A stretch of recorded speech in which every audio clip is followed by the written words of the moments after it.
Okay, tayo po ay magsisimula na. 2 o'clock na po. At 2 oras lang po ito ang ating gawain. Kaya welcome po namin kayo. Bukas po yung pintuan na yan. Kung gusto nyo po sumama sa gawain po ng ating Panginoon sa lugar po ito, ay welcome po namin kayo. Kami po ay nagagalak kapag kayo po ay nakasama namin sa gawain po ng ating Panginoon Jesus sa lugar po ito. No? Tayo po ay magsisimula na at mamaya ipagpipray ni Pastor Wally ang ating simulang panalangin. Okay? Dito muna tayo, concentrate muna tayo. Hallelujah. Bigyan po natin kung isang ngalan mo, as you gather.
O Diyos, kami lumalapit ngayon sa araw na ito, sa oras na ito. Samahan po kami sa aming gawain namin Diyos. Sa aming buhay ito, walang nakakakita, anumang anghel man. So lumalapit sa amin, pagkat ang banal na Espiritu ng Diyos ay narito sa araw na ito. Bagamat maraming anghel kaming nakikita ngayon sa harapan mo, Panginoon, ay patuloy mo kaming hinahawakan habang buhay kaming lumalapit. Kami ay nagpapasalamat, Ama, sa araw na ito, sa iyong gawain na ibinigay mo sa amin bilang papuri at pasasalamat na walang hanggang. Ito ang aming samot dalangin sa pangalan ni Jesucristo, aming Panginoon. Amen. Okay, tayo po imawit sa Panginoon. Handa na ba tayo magpuri sa Diyos? Amen. Okay. Marami po nanonood sa atin sa YouTube channel, Luzon, Visayas at Mindanao. Magiging po sa ibang bansa ay napapanood po tayo sa YouTube. Kaya patuloy po na ay magpuri sa Panginoon para samahan po tayo sa mga taong nanonood po sa atin. Okay, hindi naman tayo magpuri. Hallelujah. Hindi po natin palabas ang ating mga kamay habang tayo nagpapuri sa Diyos.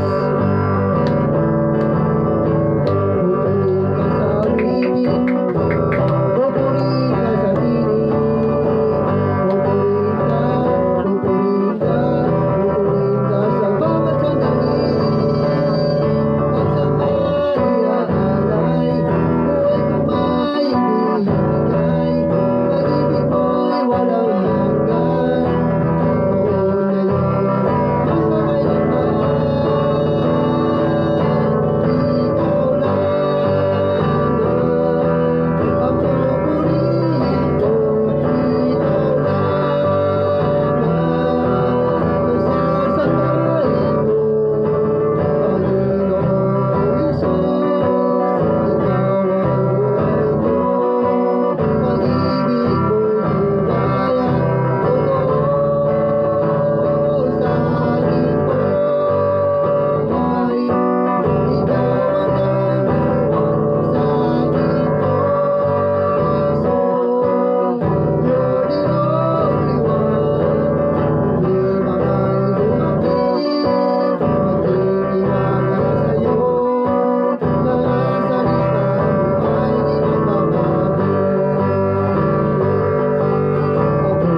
Siya'y sa aking nagmamahal.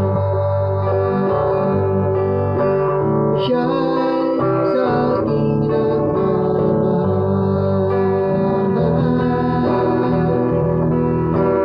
Siya'y sa aking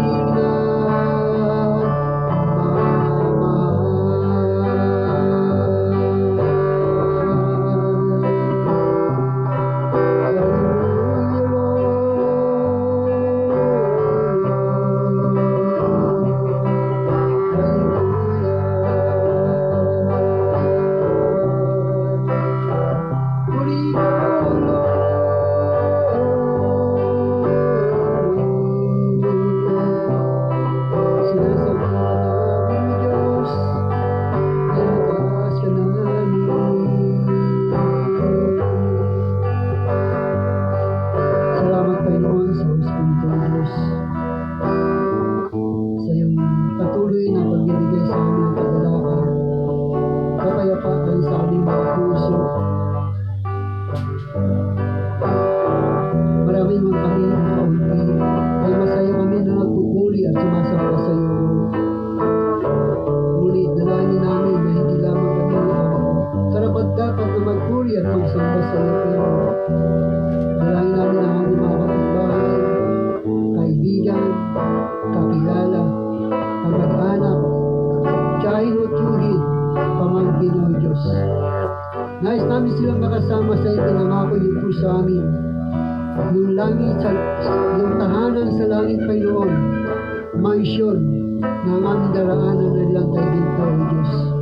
Kaya habang kami narito sa mundo nito, O Diyos, dalangin namin, gamitin mo lamang kami na maging daluyan ng iyong mga pagpapala, financially, materially, at spiritually, O Diyos. At higit sa lahat, maging daluyan ng kalakasan ng aming katawang physical, Panginoon, sa mga taong mahihina, O Diyos.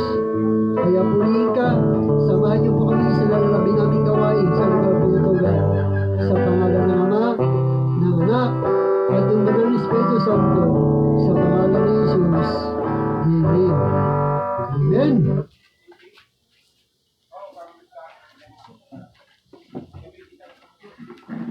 Okay, purihin ng Diyos. Masarap po ba magpuri sa Panginoon? Amen. Masarap po ba? Yan, sa mga nasa YouTube po, welcome po. Yan, salamat sa iyong pagdalo. Kami po ay nagagalak at natutuwa sapagkat kami po ay naghihikayat sa mga tao na magkaroon ng pananalig at panampalataya doon sa buhay na walang hanggan. No? Ito po ang dahilan kung bakit kami ay nagpupuri at sumasamba sa Panginoon. Dahil naniniwala po kami na darating ang panahon na magkakaroon po tayo ng buhay na walang hanggan. No? Wala po rito sa mundo, sa kabilang buhay po ito. Kapag nalagutan na po tayo ng hininga.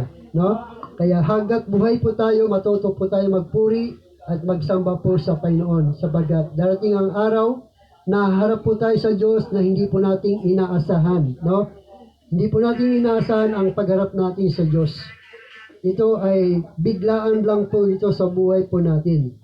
Sa ating pagpikit ng ating mga mata sa mundong ito at muling pagdilat ng ating mga mata, marahil nasa kabilang buhay na po tayo. Dalawa lang pong patutunguhan ng tao kapag namatay, langit at impyerno. Kasi sabi sa Biblia, minsan lamang mamatay ang tao pagkatapos ay paghuhukom. Ibig sabihin, hanggat buhay ang tao, hindi po siya haharap sa hukuman ng Diyos. So, binibigyan pa siya ng pagkakataon ng Diyos na magbalik loob sa Kanya at magpuri sa Kanya at laging magpasalamat sa Kanya. Para pagdating ng Kanyang kamatayan sa mundong ito, pagharap niya doon sa harap sa kabilang buhay, hindi siya pupunta sa apoy ng impyerno, kundi pupunta siya doon kung nasaan si Kristo. Dahil sabi ni Jesus Christ, kung saan ako naroon, na kayo sumasampalataya sa akin, kayo ay naroon din. At ang sabi ni Jesus, ang aking kaharian, wala rito sa mundo. Ang aking kaharian ay nasa langit. Kaya, mapalad tayong mga naniniwala kay Kristo habang tayo ay narito pa po sa mundong ito. Dahil ang pananampalataya ay bunga ng pakikinig ng salita ng Diyos. Kaya narito po kami para patuloy po na magpahayag ng salita ng Diyos, marami man tayo o kaunti, no? Pero ang mahalaga at importante, may gawain ang Diyos sa lugar nito. Para ang lahat ng tao narito ay walang maidahilan na sasabihin nila, hindi po namin napakinggan ang iyong tinig. Wala pong nangaral sa amin sa lugar na yon. So, nandito po kami para patuloy na ipalala po sa inyo na mayroon pong buhay na walang hanggan at mayroon din naman impyerno sa mga taong hindi nananalig at nanampalataya sa Diyos. Yung langit para lamang doon sa mga taong nananampalataya sa Diyos, nananampalataya kay Kristo. Ang impyerno doon sa mga taong hindi naniniwala sa tinatawag na langit at impyerno. Kaya patuloy po kami nananawagan po sa bawat sa amin, sa bawat sa dito po. Huwag niyo po kaming tingnan. Kami ay ginagamit lamang ng Diyos na maging daluyan ng kanyang pong mga salita. No? Maging daluyan ng kanyang mga salita para ang layunin nito, wala lang tayong maidahilan pagharap natin sa Diyos. Na hindi natin pwedeng sabihin, Lord, hindi namin napakinggan ang iyong mga salita.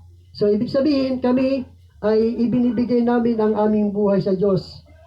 Mamatay man kami o hindi, ang mahalaga ay narito kami para patuloy po naming ipahayag ang magandang, mabuting balita patungkol po sa ating Panginoong Kristo. So, nagsisimula po ang ating gawain sa lugar pong ito tuwing araw ng linggo ng 2 o'clock at natatapos po tayo ng alas 4. Halos 2 oras lang po ang ating pong gawain sa isang linggo.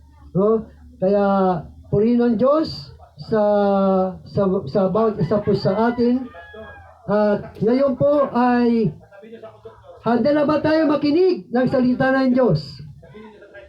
Handa na ba po ba? Yes. Amen. Kung handa na, tawagin po natin si Pastor Wally na siya pong magdadala po ng mensahe.